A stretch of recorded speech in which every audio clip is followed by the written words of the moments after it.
నారాయణపేట మండలంలోని జాజాపూర్ గ్రామంలో ఆసరా పెన్షన్ ఇవ్వడం లేదని రోడ్డుపై బైఠాయించిన జజాపూర్ గ్రామస్తులు.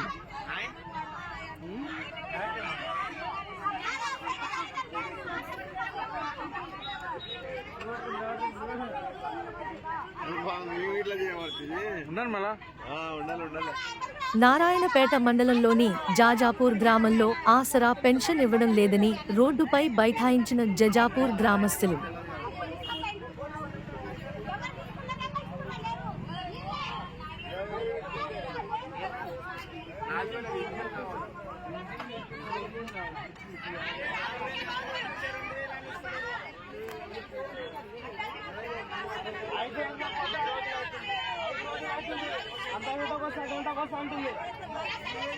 యా సంగతి వస్తానంటే మనిషి నమ్మకం పెట్టుకోడు.